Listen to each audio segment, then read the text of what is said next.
Hello, welcome to another edition of the Marvin Byrd Show. I am your host, Dr. Marvin Byrd. Welcome.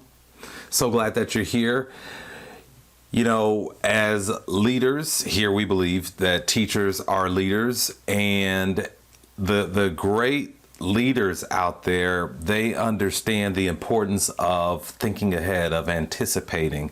They're progressive in terms of their thought. And we've got a lot of right now, principals and superintendents, they're thinking ahead and trying to figure out what the return to school looks like in the fall. But, you know, as we believe here, teachers are leaders as well. And you also need to be thinking about what the return to school looks like and how you're going to serve the needs of the students in your classroom. And given that things we may have, we may be full online, we may have a hybrid, which would be a mixture of both in class and online. We've got to adapt. We've got to be able to change, and we've got to be able to adjust and react to what may come.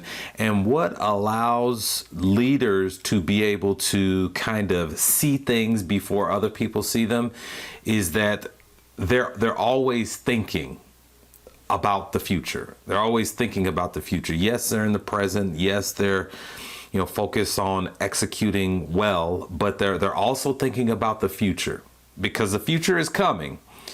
And definitely, you as a leader as well, you don't want to be kind of caught off guard like everyone was when the pandemic hit and ultimately ended up canceling schools. So we were caught off guard in terms of, okay, what do we do now, and what does it look like in terms of continuing learning?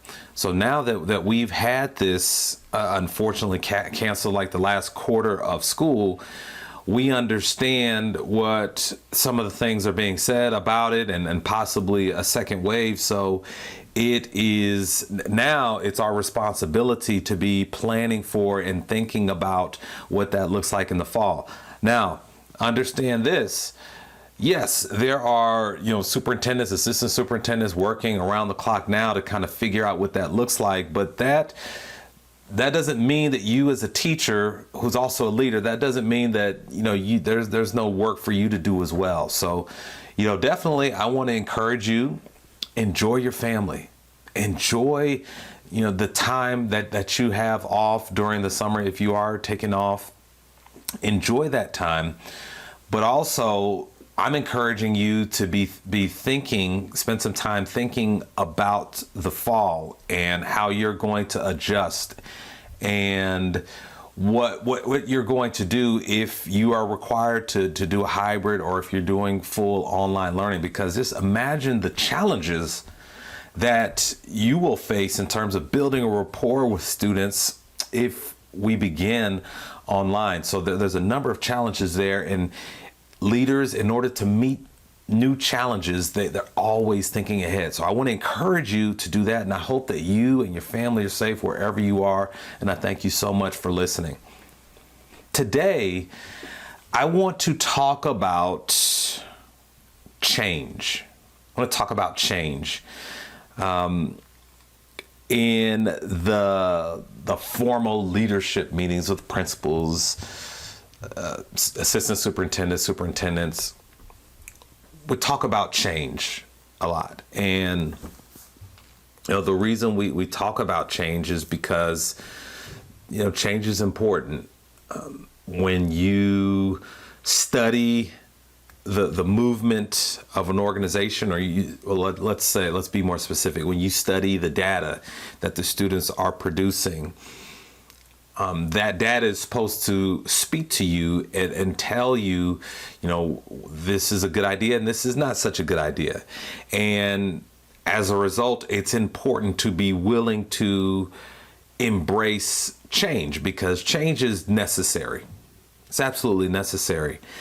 And it's for the good of the students. The unfortunate thing the unfortunate thing, because I believe that it's, with leaders, principals, assistant superintendents, with those people in the formal leadership positions, I believe that it's easier for them to embrace change. Well, maybe not so much easier, but there's more talk about change, because it's a different, it's that perspective, because you always have the talk about those test scores. How are we going to get these test scores up? What does the test scores look like? How are we doing with the CFAs? What does that look like? So I think that because of that perspective, that there's more talk about change, and so change is okay. What do we need to do? And on the teacher level, it's a little bit different in that the teachers, first of all, I always believe that the teachers and administration, they have different perspectives, but both perspectives are very, very important.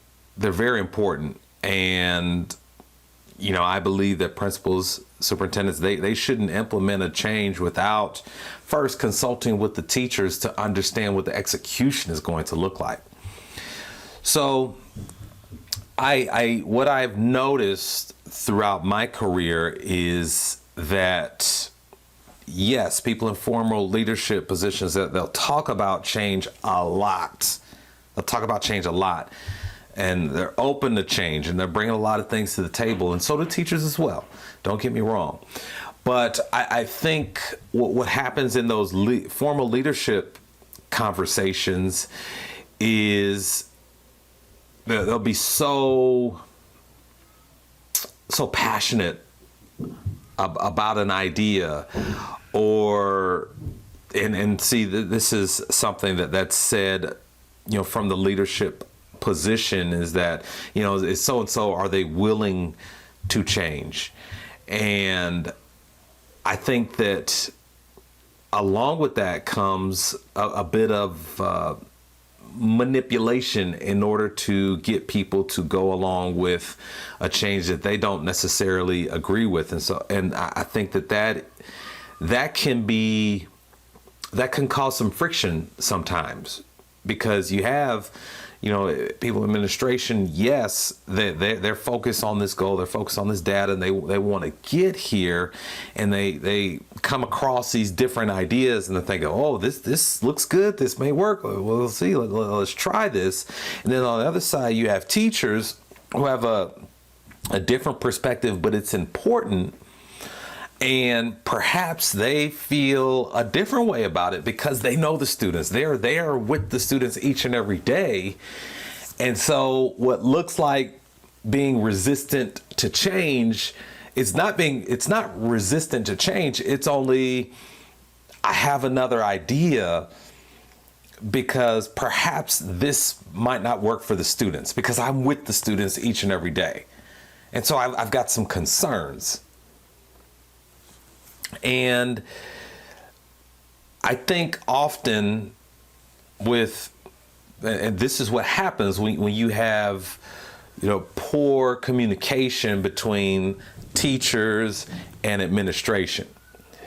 You see, I believe when we talk about change, and this is no revelation that's gonna blow your mind. Change can be good or bad. Change can be good or bad. And that is what I want to talk about today when we talk about change. Because change, it, obviously it can be the difference maker, because it can be good or it can be bad. But so here's what I want to do. I'm going to go through a list of things when we talk about change.